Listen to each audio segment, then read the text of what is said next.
Then, at a boozy party, her college pal spills the tea as she's done wild S-word fun acts with a string of exes. Stuff she wouldn't do with you. How many of you guys have already experienced this? Go on, raise your hand. Hey gang, and welcome back to the hallowed halls of Magic's monologue.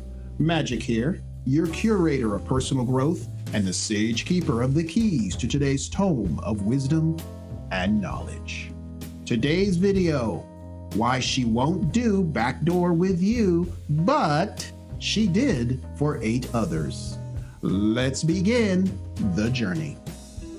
I'm going to do something different today in how I tell the story from a 25-year-old female who effed up with her fiancé, 29 male. So let me set the stage, then I'll let her tell the story. But before I do, don't forget to join me on Locals, sign up there, or if you prefer, on X, formerly known as Twitter, as I'm growing my presence on those 2 platforms. So imagine this. You love this woman, and you are engaged, thinking she could be the one. Then, at a boozy party, her old college pals spilled the tea, as my Brit viewers would say. Apparently, before she met you, she had lots of wild S-word fun and did activities with a string of playmates. Stuff she won't do now with you. How many of you guys have already experienced this? Raise your hand. Go on, don't be ashamed. Here's her story. And stay to the end as I'm going to break it down, give my thoughts and lessons so many of you will dodge this trap in the future. I have been together with John for 3 years in total, and we've had a great run so far. Even from early on, I thought he could be the one, so I happily said yes when he asked me to marry him a few months ago. Although wedding planning has been put on the back burner for now by the virus, I thought things were great, but suddenly, I feel like we are at a serious impasse that has made things very tense between us. With restrictions in our state winding down, we finally hosted a small get-together, which mostly included friends I had from college. I think with all the recent stress, we all went a bit out and the booze was flowing freely. At one point, we had a party game of sorts where the topic became kind of spicy. I don't want to get too explicit, but basically, it came up whether I had ever had backdoor fun. I didn't feel comfortable answering, but a friend of mine who was super wasted blurted out that I did it with this guy and that guy. I was super mad that she violated my privacy like that, but didn't want to ruin the party, and we kind of laughed it off and moved on. I thought that was it, but later that night, I could tell that John seemed very upset, and I asked him what was wrong. We had never really discussed our spicy history, and frankly, I thought we both preferred it that way. But now John asked me very probing questions. For example, how many guys I had backdoor fun with. I was reluctant, but answered honestly that it was about 8. He also asked me about some other acts I had done that I don't want to get into. Then we came to the real issue. He said he felt upset that I had backdoor fun with all those guys, but refused to try it with him. It's true that he asked before, and I said it's not something I want to do, which is true. I'm not sure how to explain it, but the act feels kind of degrading to me. I kind of enjoyed doing it in a wilder phase of my life, because there was this appeal of trying something more taboo, but only with casual partners. But I don't want a man I love and respect so much, and who respects me, to do that to me. The idea just sounds completely off-putting to me. I tried to explain how I felt to John, but he did not see it that way. He said some hurtful things during that conversation. He knew I briefly had a thing with a baseball player in college, and he said how I was happy getting on my hands and knees to get bottom fornicated by my left fielder, but suddenly became a prude for me. He realized he had gone too far and apologized immediately, but the tension between us remained palpable. We haven't been intimate since this fight, if you can call it that, and I am not sure how to get past this. Has anyone dealt with anything similar? How can I try to explain to John that it's not that I don't love him less and find him attractive? It's just that I'm a different person now, and the kinds of things that seemed fun in my crazier college days are not something I want to repeat in a committed relationship.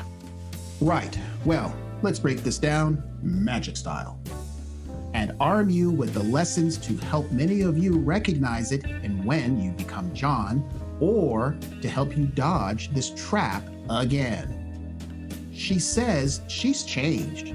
College was her taboo era. Backdoor was a thrill with a casual hookups. Now, with John, or you, the man she loves and respects, it feels wrong. Sounds sweet, but hold up. If it's degrading, why would she do it with 8 guys? Hopefully, not all at the same time. And if so, I have to wonder if she's hung out with Bonnie Blue or Lily Phillips.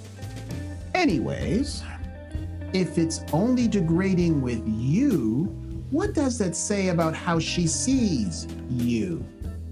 Her story's shaky, and if you were John, it's got you questioning her attraction. And frankly, you deserve better than half-truths. The Madonna WHORE complex, or the Madonna 304 complex, isn't a myth. It's a biological reality. She admits to a wild phase while she engaged in taboo acts with 8+ partners, but now claims these acts feel degrading with her fiancé. This isn't growth, guys. It's erotic bifurcation. Research confirms that women often separate their intimate partners into 2 categories: the alpha fornicator, or the alpha FUCKS, casual partners who trigger raw, uninhibited desire, often tied to novelty, dominance, or social status. Otherwise, it's Mr. Beta Bucks, committed partners who receive restrained, respectful, S-word fun focused on emotional bonding. A 2023 Wheatley Institute study, The Myth of Sexual Experience: Why Sexually Inexperienced Dating Couples Actually Go On to Have Stronger Marriages, yes, that was really a title, found that women with 10+ premarital partners were 3 times more likely to divorce than virgins. Women who only slept with their spouse reported 45% higher marital stability and 80% greater emotional closeness compared to those with 5 or more partners. John isn't upset about buggery. He's realizing he's the beta backup she has chosen to settle with since 8+ chads didn't want her. You're the steady fiancé, the safe pick. That is hypergamy, screwing with you before you get to divorce court. If she's locking away the passion she gave freely before, she might not see you as the guy who sparks her fire. That is a red flag, my friend. And if you are a self-respecting man, you're not here to play second fiddle. She claims she won't do certain acts because she respects you. Translation: she is less sexually aroused by you. The irony is that her respect narrative is self-serving. If she truly desires you, she'd want to explore, not withhold. As the Atlantic magazine on October 22nd, 2018 pointed out, the lowest odds of marital happiness belong to women who've had 6 to 10 or more partners. By the way, I'll put all the data links in the description below for those studies and articles. In return, give me a thumbs up, and that is more than a fair trade. John's outburst, the one where he said, "Happy getting backdoored by a left fielder, but a prude for me," isn't crude. It's what I see as evolutionary panic. She rewarded lower value men with higher sexual effort. Also, he is dealing with a thing called settling dynamics. Data shows women with extensive sexual histories are 13% less likely to report very happy marriages. The Science of Resentment, a University of Utah study called Counterintuitive Trends in the Link Between Premarital Sex and Marital Stability, God, who thinks up these titles, found that men with partners who had 6 or more past lovers reported significantly lower marital satisfaction, not because of insecurity, but due to comparison fatigue. So, what do I think you or John should do? Here are the options. 1. Reject the beta role. Demand reciprocity. If she's done acts with others but denies you, she's not attracted to you, period. She saw those guys as having a higher value than you, so she worked hard for their approval. 2. Assess her true desire. If she won't match past enthusiasm, she's settling. 3. Walk away. She doesn't have a burning desire for you. She's about to hit 30, and those alpha Chad she gave first-class tickets to ride in her caboose didn't want her. If they did, she wouldn't be with you now, would she? In short, many of you are game show consolation prizes at best, and you need to step back, open your eyes, and look for these signs. John and you deserve a wife who desires him, not one who shelves her sexuality. Look, guys, sex isn't everything, but it's a damn big deal.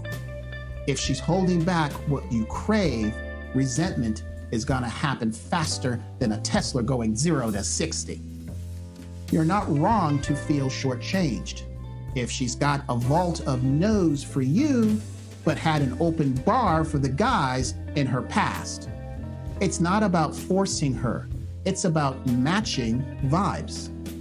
If you're not aligned in the bedroom, marriage won't fix it. It'll make it worse. Therefore, know the few rational and ethical things you need in a wife or long-term girlfriend and don't compromise. John effed up by dodging her past, hard talks, sexual history, boundaries, desires. These communications are not optional. Get it out early, no matter how awkward, and hold on to your frame. So remember, value yourself. Do not accept scraps when others got the buffet. Talk straight. Lay out expectations early. No surprises. Learn to spot hypergamy. If she's tame with you but wild before, she's slotting you as safe. You can't fix it. You cannot negotiate desire. All you can do is bounce. Do not cling to a bad deal. John's fiancée is not a villain. She's a product of hookup culture. But we men must learn, a woman's sexual past isn't just her business. It's your future. If you found value in this video, then help this channel grow by doing 3 things. Give me a thumbs up, subscribe, hit that bell, and share this with at least 3 friends who need to learn from this channel. Confession is good for the soul and this channel. Send me your personal relationship stories to share, or if you see an article online you think I should cover, send the link to stories@magicsmonologue.com. Through this, you're leading by example, encouraging other men to rise higher, and ensuring you live a life of passion, purpose, and prosperity. If you're on YouTube and want another video similar to this one, then click here to watch my video with rhyme and verse called Betrayed, Seeking Validation from Other Men, Here's the Hard Truth. And that video is coming up right now.